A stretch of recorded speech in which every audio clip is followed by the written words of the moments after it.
સુરતના ચકચારી શિવ પૂજા કોમ્પ્લેક્સ અગ્નિકાંડની તપાસ જી division ACP VR. મલ્હોત્રાને સોંપવામાં આવી છે.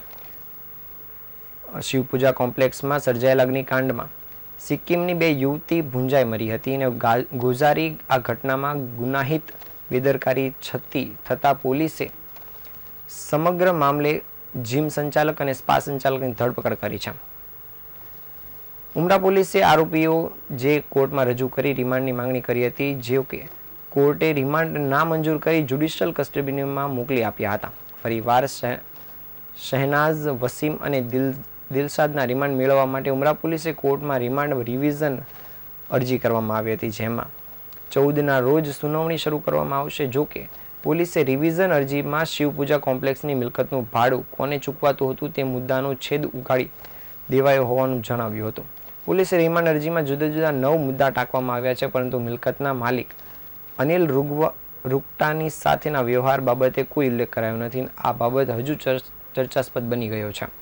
શિવપૂજા કોમ્પ્લેક્સ શોપિંગ સેન્ટરના G11ના સંચાલક શાહ નવાઝ અને વસીમ ચૌહાણને વર્ષ 2019માં ભૂપેન્દ્ર પોપટ પાસેથી ભાડા કરાર આધારે રાખેલ છે, જેનું માસિક ભાડું 2.5 લાખ આ બંને સંચાલકો ચૂકવતા હતા.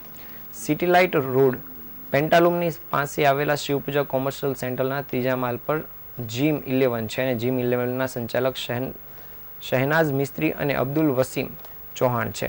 શાહનવાઝ અને વસીમ આ બંને રાજસ્થાનના સિકર જિલ્લાના વતની છે અને આ બંને ભાગીદારો ઉધના દરવાજા ખાતે રહે છે. પોપટ પાસેથી ભાડા કરાર બનાવી G11 ચલાવતા હતા અને આ જીમમાં 1700થી વધુ મેમ્બરો છે. રોજના 300થી વધુ મેમ્બરો કસરત કરવા આવે છે. હાલમાં દિવાળીનો તહેવાર હોવાથી જીમ બંધ રાખવામાં આવ્યું હતું અને 7 નવેમ્બરથી G11 શરૂ કરવાનું હતું. તારીખ 5 નવેમ્બરના રોજ બપોરના સમયે G11માં સાધનો તથા જીમમાં સાફ સફાઈ કરવાની હતી. આ ઉપરાંત વિહિપના નેતા બિલ્ડર અનિલ રૂગટાને ઉમરા પોલીસે હાજર થવા નોટિસ આપતા આગામી તારીખ 16મી હાજર થશે તેવી શક્યતા છે. જ્યારે અગ્નિકાંડ મામલે ફાયર, વીજતંત્ર અને ફોરેન્સિક રિપોર્ટ રજૂ કરવામાં આવતા તપાસ ધીમી ગતિએ દોડી રહી હોવાનું સામે આવ્યું છે. હાલ પોલીસે આ તમામ ધરપકડ થયેલ આરોપીઓને જરૂરી રિમાન્ડ માટે કોર્ટમાં રજૂ કરી આગળની કાર્યવાહી શરૂ કરી છે.